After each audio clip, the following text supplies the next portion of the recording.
un message à faire passer rapidement, pour ne pas vous déranger longtemps. Je suis du Congo-Brazzaville, un militant politique, activiste pour la cause congolaise et panafricaine. Je viens ici pour faire passer un message en lien avec l'immigration. Je suis M. Ngouma de Mongoubi, Donald. Déjà pour commencer, je tiens à féliciter l'élection du président Macron. Et bien sûr, nous souhaitons avec M. Macron le changement par rapport envers l'Afrique. La politique France-Afrique qui consiste à imposer des dictateurs en Afrique, et cette politique qui fait chasser les Africains de chez eux, parce qu'un Africain qui veut faire grandir sa famille sur une terre paisible et calme ne va pas rester dans un pays en guerre. Alors, ce que les médias ne disent pas aux gens, les Français pensent que les Africains viennent ici parce qu'ils sont pauvres.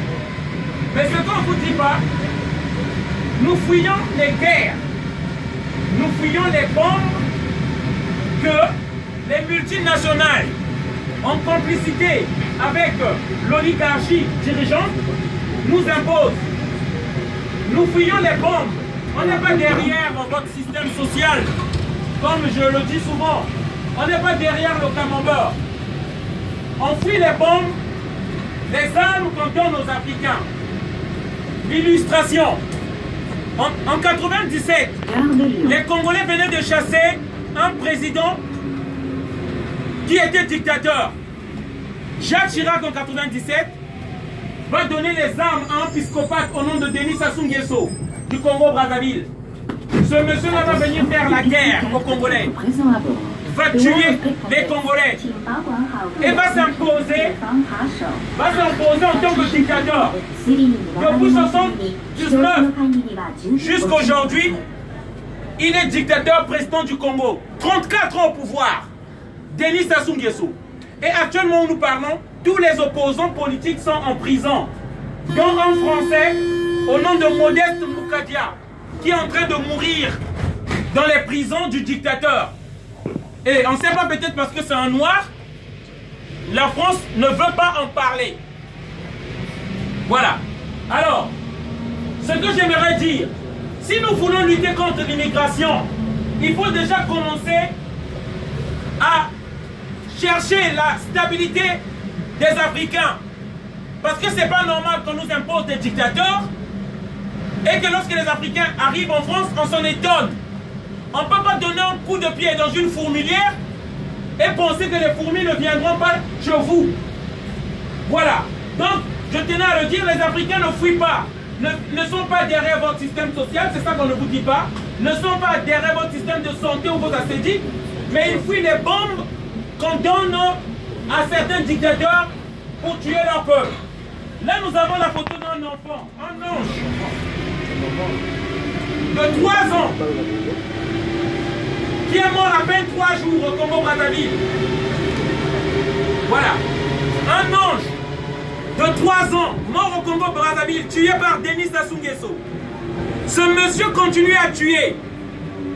Il était en fin de mandat, ce monsieur-là, lorsque Hollande a fait un discours à Dakar, où il a dit qu'il sera du côté des peuples qui se battent pour leur liberté. Il a fait ce discours-là à Dakar. Il faisait allusion à M. Denis Sassou Nguesso, qu'il demandait de partir du pouvoir.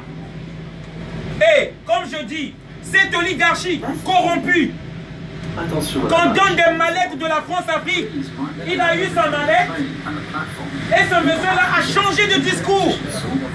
Voilà. Il a changé de discours et il dit que M. Denis Sassou Nguesso a le droit de consulter son peuple. C'est ça la France-Afrique. Cette histoire d'échange de mallettes et d'argent. Pendant que le Français lui-même il souffre, pendant que vous souffrez, les politiques ils viennent pour venir s'enrichir. C'est ça le problème. Et pour vous les Africains, les immigrés, tandis qu'eux ils ont des garde-corps, ils ne prennent pas les métros, pour vous les terroristes, voilà. Parce que cette immigration massive, c'est ça qui entraîne des terroristes en France.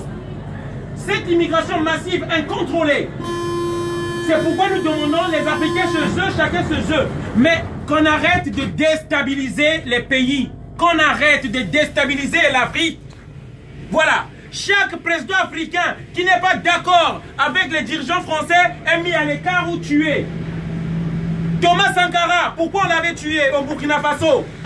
Parce qu'il n'était pas d'accord avec une certaine politique française.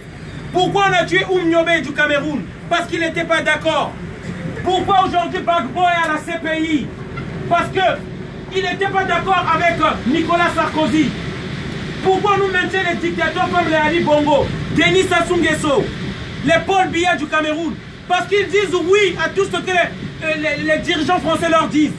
Parce qu'ils appauvrissent leur peuple. Parce qu'ils donnent tout notre argent à des dirigeants français. Voilà.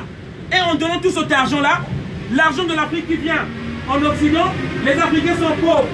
On vient ici, on nous traite d'immigrés. Qu'il faut arrêter l'immigration. Pour arrêter l'immigration, les vraies mesures concrètes, il faut qu'on enlève les dictateurs simplement. Voilà le message que je tenais à faire passer. Chers amis français, si vous ne vous occupez pas de la politique viendra à vous. Réveillons-nous. Nous voulons faire arrêter cette immigration. Alors militons tous pour qu'il n'y ait plus de dictateurs en Afrique. Et vous verrez que les Africains simplement rentreront chez eux. Voilà. Merci. Une bonne journée à tous. Désolé de vous avoir dérangé. Merci.